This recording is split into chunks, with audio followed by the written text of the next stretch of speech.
আসসালামু আলাইকুম, সবাই অবশ্যই ভালো আছেন, আমিও ভালো আছি। আসলে আমি দেখলাম অনেক দিন ধরে আমি খুব পরিশ্রম করে যাচ্ছি, যেটা ছোটোবেলা করার কথা। মূলত তখন এই পরিশ্রম করি নাই।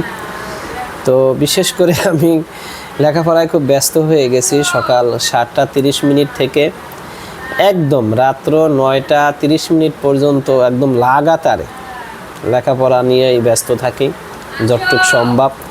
এই লেখাপড়াটা উচিত ছিল আমার আসলে ছাত্র জীবনে ওই রকমের আমাকে পরামর্শ দেওয়ার মতো লোক ছিল, কিন্তু আসলে আমি হয়তো বা একটু নিজেকে অলসতার কারণে ওইভাবে সেটেল করতে পারি নাই। তো আলহামদুলিল্লাহ আসলে সেটেল নিজে হয়েছি, এটা লাখো শুকরিয়া। তো শিক্ষার্থীদের উদ্দেশ্যে বলতেছি, তোমরা যারা এখন বর্তমানে লেখাপড়া করতেছো, তোমরা এই ছোটোবেলা থেকেই লেখাপড়ার প্রতি মনোযোগ দাও, না হলে তোমাদের ভবিষ্যৎ আসলে অন্ধকার। এই বর্তমান যুগে লেখাপড়া ছাড়া কোনো উপায় নাই। তো আমি এখন বুঝতেছি যে একটা শিক্ষার্থীর জন্য কতটুকু পড়া দরকার, কতটুকু পরিশ্রম করলে সফলতা অর্জন করা যায়। আমি মনে করি তোমরা যে এখন যারা আছো সকাল থেকে ট্রাই করতেছো, তোমরা এরকমের তোমাদের জীবনটা ট্রাই করতে থাকো, ইনশাল্লাহ সফলতা আসবেই।